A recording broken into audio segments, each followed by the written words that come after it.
My wife admitted, "I swapped your sample at the IVF clinic with my ex's. I wanted the baby to have blue eyes." I replied, "Interesting choice." Then I called the clinic to report medical fraud and sent the recording to her ex's wife. When the clinic canceled her cycle and blacklisted her.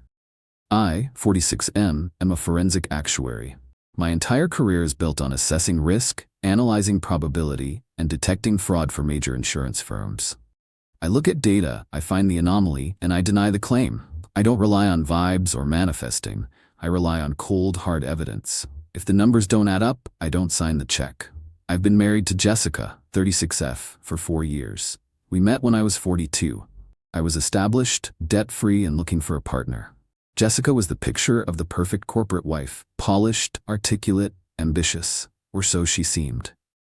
Jessica is obsessed with aesthetics. Her Instagram is a beige-filtered shrine to perfection. Everything has to be just so. I tolerated it because she kept the house organized and, frankly, I enjoy a well-ordered life. I keep my finances separate, protected by a trust and a prenup standard for my profession, but I funded our lifestyle generously. We had been trying to conceive for 2 years. No luck. We moved to IVF. I'm the one funding this venture. My insurance covers a fraction, but we've paid about $45,000 out of pocket for premium cycles, genetic testing, and medications. I viewed it as an investment in our legacy. I wanted a child to teach, to raise, to leave my estate to. Jessica, I suspect, wanted a prop to complete her family aesthetic. We were in the middle of our second cycle. The egg retrieval was done. We had 5 viable embryos on ice. The transfer was scheduled for next week. Last Friday night, we were celebrating the good news regarding the embryo quality. Jessica had a bit too much wine. She gets loose-lipped when she drinks, her filter dissolving with every glass of expensive Pinot Grigio. We were sitting on the patio, the fire pit going, and she was scrolling through her phone, looking at baby photos on Pinterest. "I'm just so relieved," she slurred slightly, smiling at her screen. "It's gonna be perfect. Blue eyes. Definitely blue eyes. Like that model baby." I paused. I have dark brown eyes. Jessica has hazel eyes. Genetics are tricky. Recessive genes exist, but definitely blue seemed like a weird thing to be statistically certain about. "Jess," I said, swirling my whiskey, "neither of us has blue eyes. It's statistically unlikely. Possible, but low probability." She giggled, a dark, conspiratorial giggle. She leaned over and tapped my knee, her eyes glinting with a secret. "I know we don't, but Chad does. Chad, her ex-boyfriend from college. The one that got away. The guy who is currently married with 3 kids and lives 2 towns over. A man who peaked in college and works as a personal trainer." My blood ran cold. I didn't react. In my line of work, when you see a discrepancy in the data, you don't scream. You investigate. You let the other party keep talking until they hang themselves. "What do you mean, Jess?" I asked, keeping my voice level, acting like I was amused. "What does Chad have to do with our embryos?" She looked at me, eyes glassy, clearly thinking I was in on the joke, or simply too drunk to care about the implications. "The sample, silly," she whispered, putting a finger to her lips. "Remember when you produced at home last month, because you were too busy with the merger to go to the clinic that morning?" I remembered. I had a board meeting. I produced the sample at 6 a.m., put it in the sterile cup, signed the label, sealed the biobag, and handed it to her to drive to the clinic. It's a standard procedure if you get it there within an hour. "I remember," I said. "Well," she smirked, "I made a pit stop. Chad met me at the Starbucks halfway. He gave me his contribution. I swapped them in the bathroom. I put your label on his cup. And voila, blue eyes, perfect genetics. No offense, babe, but your family has that nose. Chad is aesthetic." She sat back, looking proud of herself, like she had just hacked the system. I stared at her. I felt a physical blow to my chest, like a hollow-point bullet impacting a vest. It didn't penetrate immediately, but the shockwave was massive. She had discarded my biological material. She had committed medical fraud. She had engaged her ex-lover to father a child she expected me to raise, pay for, and leave my inheritance to. She planned to deceive me for the next 18 years, letting me raise another man's child, all because she wanted blue eyes for her Instagram photos. "Interesting choice," I said. My voice was monotone. "Right?" she sighed. "It's better this way. You're the dad, obviously. You're the one paying. You're the husband, but the baby needs to be cute. You understand, it's for the gram. I understand perfectly, I said. I stood up. I'm going to get some water. I walked into the kitchen. I didn't get water. I pulled out my phone. I opened the voice memo app. I checked the battery. 40%. Plenty. I walked back out. Jess, I said, sitting down. Just so I'm clear for the plan, you flushed my sample? Down the toilet at Starbucks? She laughed. Bye-bye swimmers. And Chad just agreed to this? He knows? Oh, he thinks it's hilarious. He signed a donor waiver I printed off the internet just in case, but he knows you're raising it. He just wanted to help me out. He knows how much I care about appearances. Plus, he owes me a favor. And the clinic? They think it's mine? Of course. They didn't check ID on the cup content, Mike. They just took the bag from me. I signed the drop-off form. Easy peasy. Got it, I said. Blue eyes. Smart. I stopped the recording. I'm tired, I said. I'm going to bed. She stayed up to finish the bottle. I went to the guest room, locked the door, and went to work. I didn't sleep. I didn't cry. I calculated. Phase 1, the nuclear option. I spent the next 4 hours building the case file. Step 1, the clinic liability. It was 11 p.m., but I drafted an urgent legal notice to the clinic director, the head doctor, and their legal compliance department. Subject, urgent. Medical fraud. Chain of custody failure. Patient.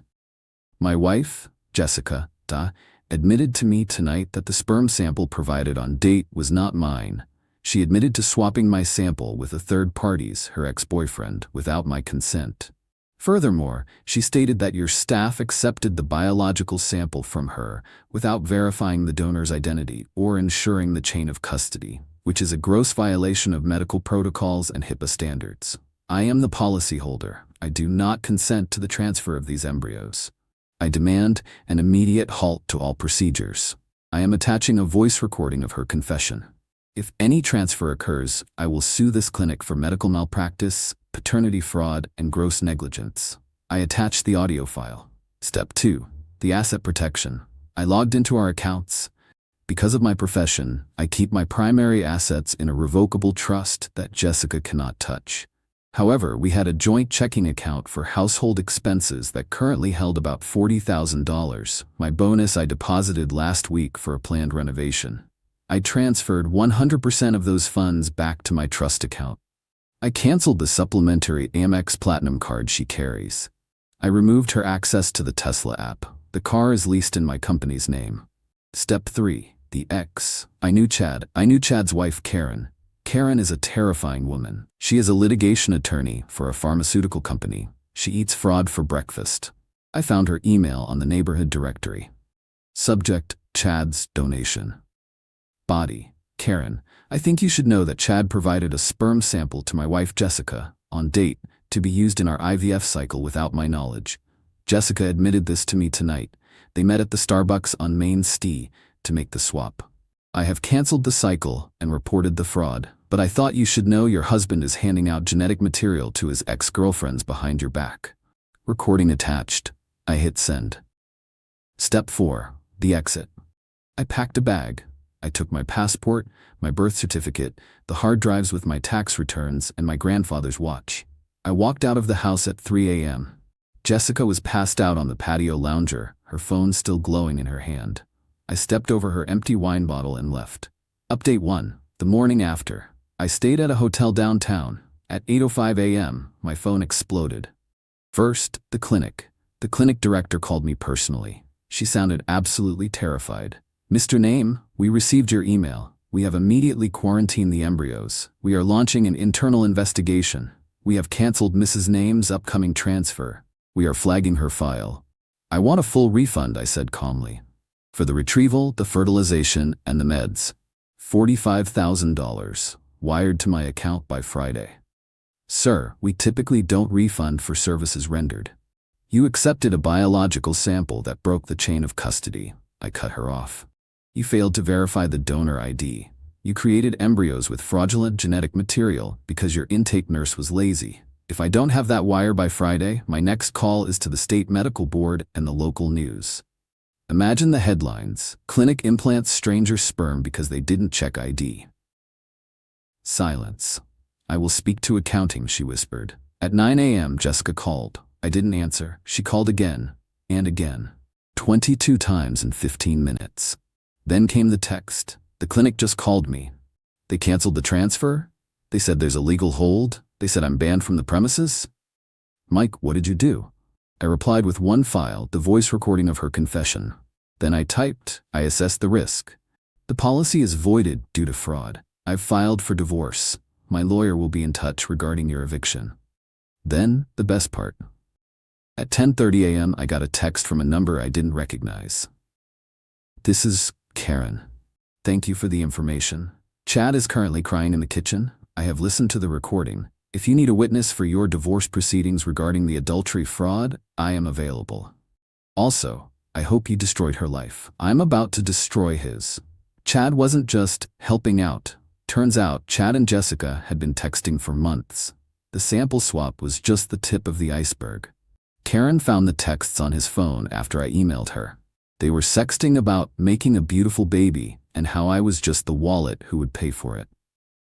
Update 2. The meltdown and the eviction. I didn't go home for 3 days. I sent a process server to the house to serve Jessica with divorce papers. I cited adultery and attempted paternity fraud. She refused to leave the house. She barricaded herself in. My lawyer, Helen, advised me to play hardball. The house is in your trust, Helen said. She has no lease. She's a guest. But because she's your wife, we have to be careful about constructive eviction. However, we can cut the non-essentials. I cut the internet. I cut the cable. I canceled the landscaping service. I canceled the pool heating. I canceled the grocery delivery service. And crucially, I sent a formal notice to quit, giving her 30 days to vacate per state law for a tenant at will. Jessica finally broke silence via email, since I blocked her number. Email subject, you are ruining my life. Body, you are a psychopath. It was just a sperm sample. You were going to be the dad on the birth certificate. I did this for US. You know how much appearances matter to my job. She's a lifestyle consultant. You destroyed Chad's marriage too. Karen kicked him out and she's taking him for everything. How could you be so petty over eye color? You need to fix this with the clinic. They blacklisted me. They said I can't seek treatment there ever again. They put me on a do not treat list shared with other clinics. I forwarded the email to Helen. Add this to the evidence pile. The clinic didn't just blacklist her. They reported the incident to the Regional Fertility Board as attempted gamete fraud. Jessica is now flagged in the national system. No reputable clinic within 500 miles will touch her. She tried to curate a baby and ended up sterilized by the bureaucracy. Update 3. The showdown. I returned to the house on day 5 with a police escort, civil standby, to retrieve the rest of my belongings and to formally document her presence for the eviction hearing. Jessica was there. She looked like a wreck. The perfect aesthetic was gone. She was wearing stained sweatpants, no makeup, hair in a messy bun, eyes puffy from crying. Mike, she sobbed, rushing towards me. The officer stepped in between us. Mike, please, I'm sorry. I was drunk. It was a stupid idea, but we can fix it. We can use your sample. I still want to have your baby. I'll do anything. You don't want my baby, Jessica, I said, stepping back, looking at her with the same detachment I look at a failed spreadsheet. You made that very clear. You want a prop, and you were willing to lie to me every single day for the next 50 years to get it. But I love you, she screamed, falling to her knees. A theatrical performance for the officer. You tried to trick me into raising your ex-boyfriend's child, I said coldly. That's not love. That's a cuckoo bird strategy. And I'm not a bird. I'm the guy who owns the nest. What am I supposed to do? She wailed. I have no money. You drained the accounts. I took my money, I corrected. Per the prenuptial agreement, Article 5, Section 2, separate property remains separate. You have your own account, the one you use for your consulting business. Use that. There's only $400 in there, she admitted, sobbing into the carpet. That sounds like a liquidity crisis, I said. I suggest you liquidate some assets. Maybe sell those Birkin bags I bought you. Oh wait, those are gifts. You can keep them. Good luck on eBay. I walked past her. I grabbed my golf clubs, my humidor, and the expensive espresso machine she never learned how to use. As I walked out, she shouted, "You're gonna die alone, Mike. You're a cold, heartless robot. Chad was twice the man you are." Chad is currently homeless, I said, loading the espresso machine into my truck. So I like my odds. Update 4. The Flying Monkeys and the Refund. Jessica's mother Linda called me. Michael, surely this is a misunderstanding. Jessica is hysterical. She says you accused her of switching samples? That's impossible. Jessica is a good girl. She would never. She admitted it on tape, Linda, I said. And she did it with Chad. You remember Chad? The guy she cheated on her college boyfriend with? The guy you said was trash? Well, Linda stammered. Even if she did, isn't divorce extreme? She wanted a beautiful grandchild for us. Is that a crime? Think of the baby. There is no baby, Linda. The embryos were destroyed. It was fraud, breach of contract, and morally repugnant. Your daughter is a liar. Goodbye. I blocked Linda. Then her friends started sliding into my DMs. You're an insecure manlet who can't handle a woman taking charge of her reproductive destiny. So what if it's Chad's sperm? DNA doesn't make a father, love does. You failed the test. I didn't argue. I didn't engage. I screenshotted every message. I sent them to Karen, Chad's wife. Why? Because these friends were also friends with Chad, and Karen was on a warpath. Karen replied, "Thanks, Mike. I see Sarah and Jen knew about the affair. I'll be sure to forward these to their husbands. Let's see how secure they feel." 2 days later, I heard through the grapevine that Sarah's husband moved into a hotel. Karen is efficient. I like her. The clinic wired me $45,000 on Friday. Included was a non-disclosure agreement, NDA, asking me not to discuss the specific clinic name publicly. I signed it. I don't care about the clinic, I care about the money. Jessica demanded half of that refund. It's marital assets, her lawyer, a cheap one she hired, argued. No, Helen countered. Mike paid for it from the trust account, premarital funds. We have the wire trace.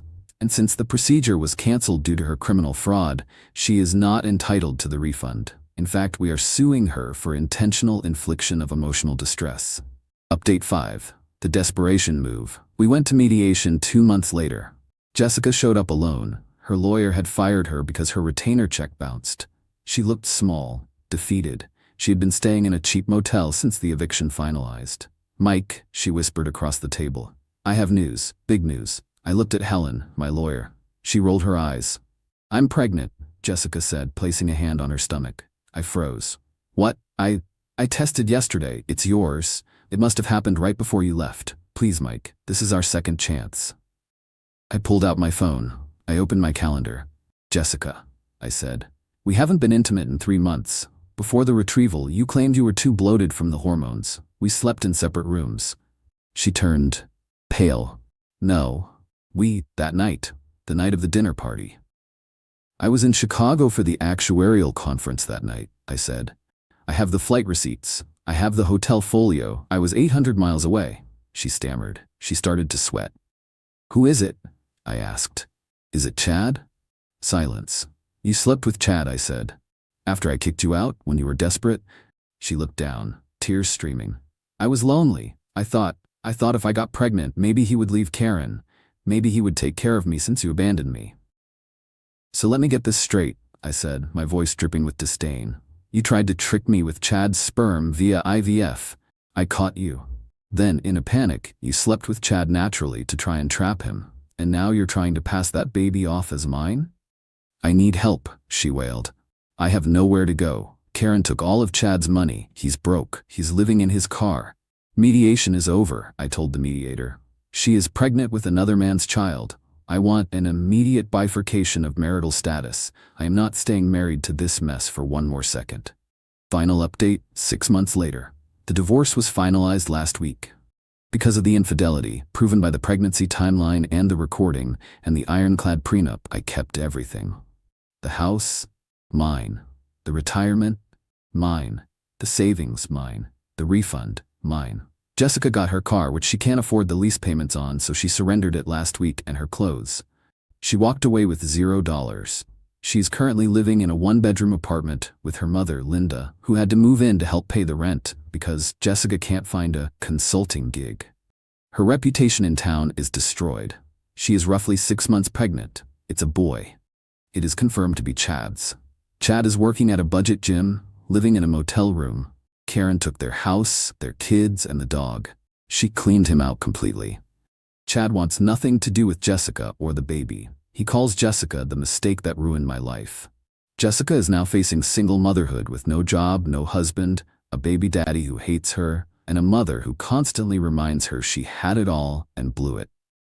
The IVF clinic used her case as a case study for new security protocols. They now require photo ID and a fingerprint scan for every sample drop-off. They call it the Jessica protocol. She is famous, just not in the way she wanted. As for me, I'm dating a woman named Elena. She's a pediatrician. We met at a coffee shop, not Starbucks. On our third date, I told her the story. She stared at me, horrified. She did what, for eye color? Yep, I said. That's medically insane, Elena said, and sociopathic. Exactly. Elena has brown eyes. I think they're beautiful. We're taking it slow. No rush, no props, just reality. I drove by my old house the other day. I decided to sell it. Too many bad memories. A young couple bought it cash. I saw them painting the nursery yellow. I didn't feel sad. I felt relieved. I dodged a bullet. Actually, I dodged a nuclear missile.